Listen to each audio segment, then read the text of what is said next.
வணக்கம். கிட்ட நம்ம தலைவர் பேசுகிறேன்.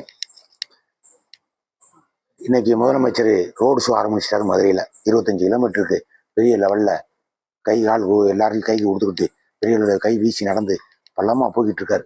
நாளைக்கு வேற பொதுக்குழு மதுரையில். திமுக பொதுக்குழு கிட்டத்தட்ட 2011 கோயம்புத்தூர் நடந்ததா சொல்கிறாங்க. இப்போ அதுக்கு பிறகு மதுரையில் தான் மெட்ராஸுக்கு வெளியில் நடக்கக்கூடிய ஒரு பொதுக்குழுவாக இப்போ ஆரம்பிச்சிச்சு. இது போன வருஷம் என்ன பண்ணாரு, போன தேர்தலில் உங்கள் தொகுதியில் ஸ்டாலின் சொல்லிட்டு எடப்பாடி பழனிசாமி முதலமைச்சராக இருக்கும்போது மாவட்டம் வர்றது, ஒரு புகார் பெட்டியை வைக்கிறது.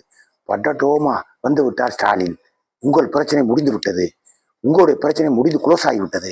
எதுக்காக இருந்தாலும் வாங்க, பொண்டாடி சண்டை, பிள்ளை சண்டை, வப்பாட்டி சண்டை, வாக்கியா சண்டை, வரப்பு சண்டை, போனவன் சண்டை, வந்தவன் சண்டை, அடிவுடி சண்டை, எந்த சண்டையாக இருந்தாலும் போட்டு தீர்த்துருவாரு அப்படின்னு சொல்லி பிரசாந்த் கிஷோர் பேச்சை கேட்டுட்டு பலமா காட்டினாங்க. எங்க மாவட்டத்தில் சிவகங்கையில் திருப்பத்தூர்ல கொண்டாந்து ஒரு ரோடு சொன்ன இப்போ கொண்டாந்து காமிச்சு, அங்கே இப்படித்தான் புகார் பெட்டியை போடுறது, அவர் ஒன்று உட்காந்துக்கிறது, அவர் மட்டும் அப்படி பேசுறது இப்படி பேசுறது, திண்ணையில் போய் கிராம சேவை கூட்டத்தில் கலந்துக்கிறது, இந்த பிரசாந்த் கிஷோர் பேச்சை கட்டுக்கிட்டு இப்படிதான் நினைச்சாரு. போனேன் பூரா பெட்டிஷனை கூப்பிட்டு போனேன் பூரா ஆகா ஓஹோன்னு போந்துட்டேன். இந்த ஆகா இன்னும் எப்படியாப்பட்ட உத்தமனா இருக்காரு, இவ்வளவு நேரம் நான் பார்த்ததே கிடையாது, இவர்தான் தமிழ்நாட்டில் முதலமைச்சர் ஆகணும், இப்படி ஆளுதான் நான் எதிர்பார்க்கிறேன். நீங்க சொல்றது மாட்டேன், டேய் வேற மயிரை பார்க்கற போங்கட நான் சொல்லி அனுப்பிச்சுட்டு. ஆனா கடைசியில திட்டம் போட்டு கடைசியில ஒரே கவுத்தி ஜெயிச்சு ஆட்சிக்கு வந்துட்டாரு முதலமைச்சர். திமுக வந்த உடனே ஒண்ணுமே இல்லை, வளர்ச்சி திட்டமே கிடையாது, ரோடு போடல, எந்த வேலையுமே கிடையாது. 1000 ரூபாய் இலவசம், யாருக்கா இருந்தாலும் பஸ்ஸுக்கு இலவசம், பொம்பளையெல்லாம் ஏறிக்க போய்க்க, பஸ்ஸில் வேலை பார்த்தாலும் சரி, மதுரை கோட்டை பக்கம் போய் நீ பிச்சை எடுத்தாலும் சரி, பஸ்ஸில் ஏறிக்க, சும்மா ஏறிக்க, வேலை வாய்ப்பு கிடையாது, பணப்புழக்கம் கிடையாது, நாட்டில் பெரிய திண்டாட்டமா வந்துருச்சு. இப்ப கிளம்பிட்டார். இன்னைக்கு 2026 தேர்தலில் நான் ஷோ காட்டுறேன் அப்படின்னு சொல்லிட்டு கிளம்பிட்டார். இப்போ 25 கிலோமீட்டருக்கு எல்லாரையும் கை கொடுக்கி அப்படி இப்படின்னு காட்டி பலமா பூசிட்டு இருக்காரு. அவர் எதிர்கட்சிக்காரன் என்ன பண்றாரு, நான் கேட்க, எதிர்கட்சி எடப்பாடி பழனிசாமி என்னப்பா பண்றாரு? அவர் முதலமைச்சர் எவ்வளவு வேலையை விட்டுவிட்டு எப்படி வேலை காட்டுறாரு. நீங்க என்ன பண்ணி தூங்குறீங்களா? அண்ணாமலை மாத்தியாச்சு. இங்க அண்ணாமலை டெல்லி பக்கம் போயிட்டாரு. டெல்லி பக்கம் போனாலும் மெட்ராஸ் தூங்குறாரு நமக்கு தெரியாது. அதே போல நைனா நான் இந்த வயசாகி போச்சு, எப்பவுமே வேலைக்கு ஆகாத ஆள் அவர், சும்மா படம் காட்டிக்கிட்டே தெரிவார் அவர். அது இந்த பக்கம் பாருங்க, திருமாவளவனை கண்டுக்கிறவே இல்லை. ஆனா இன்னைக்கு என்ன, முதலமைச்சர் ஒரு ஆளு சுத்தி வந்துகிட்டு இருக்காரு.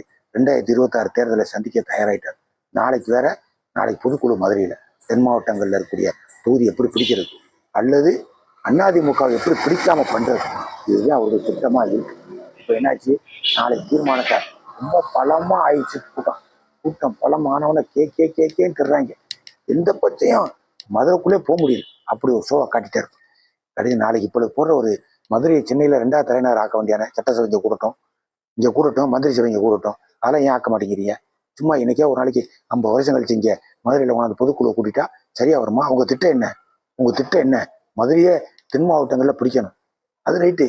ஆனா திட்டம் ஒண்ணும் இல்லையே, பிடிக்கிறதுக்கு திருப்பி வர்றதுக்கு திட்டம் இல்லையே. எனக்கு திருப்பி ஸ்டாலின் ஆட்சிக்கு வரணும்னு எனக்கு விருப்பம் இல்லை. ஆனா எதிர்கட்சிகள் கூட ஒண்ணும் இல்லை. விஜய் வேற வந்திருக்காரு, சுத்தம் குண்டக்க உடைக்கி வர்றதால திருப்பி ஸ்டாலின் வருவாருன்னு நான் சொல்றேன். அவர் வரணும், அவர் வந்தே ஆவாரு அப்படின்னு என் கருத்து இல்லை. ஆனா மக்களுடைய கருத்து, அவருக்கு ஆட்சி வரக்கூடாதுன்னு நினைக்கிறேன். ஆட்சிக்கு அவர் வரக்கூடாது, வேணாம், வேற ஆட்சியில வரணும். எதிர்கட்சிகளுக்கு, பாரதிய ஜனதாவுக்கு, பிஜேபிக்கு, அதிமுக கூட்டணிக்கு வரணும்னு மக்கள் ஆசைப்படுறேன். ஆனா ஓட்டு அந்த சிந்தலை ஆக போகுது. 234 தொகுதியில நிற்பாரு. அந்த சிந்தலை ஆனதுல கடைசியில் என்ன ஆகுன்றீங்க?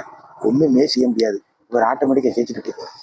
180 சீட்டு 100 சீட்டு ஜெயிச்சாருன்னு வைங்க, விஜய் பக்கம் கொஞ்சம் ஜெயிச்சாருன்னு வைங்க, முடியாது, படமே ஓடாது. எதிர்கட்சிக்காரன் படம் நீ முதல் ரோடு ஷோக்குவான். அமித்ஷா, பாரதிய ஜனதா எல்லாரும் என்ன பண்ற, தூங்குறீங்களா? இங்க ஒன்றும் வேலைக்கு ஆகாது, சுத்திக்கிட்டு வர்றாரு. இங்க மட்டும் ரோடு ஷோ இல்லை, தமிழ்நாட்டில் எல்லா தொகுதியும் ரோடு ஷோ போட போறாராம். ஏமாத்துற கதான வழி, வேற எதை சொல்லி ஓட்டு கேட்கறது? போறது உங்க தொகுதி ஸ்டாலின், இந்த தொகுதி மாவட்டத்துக்கு மாற ரோடு ஷோ. இன்னும் என்ன வேச்ச கட்ட போறாங்களோ தெரியல நமக்கு.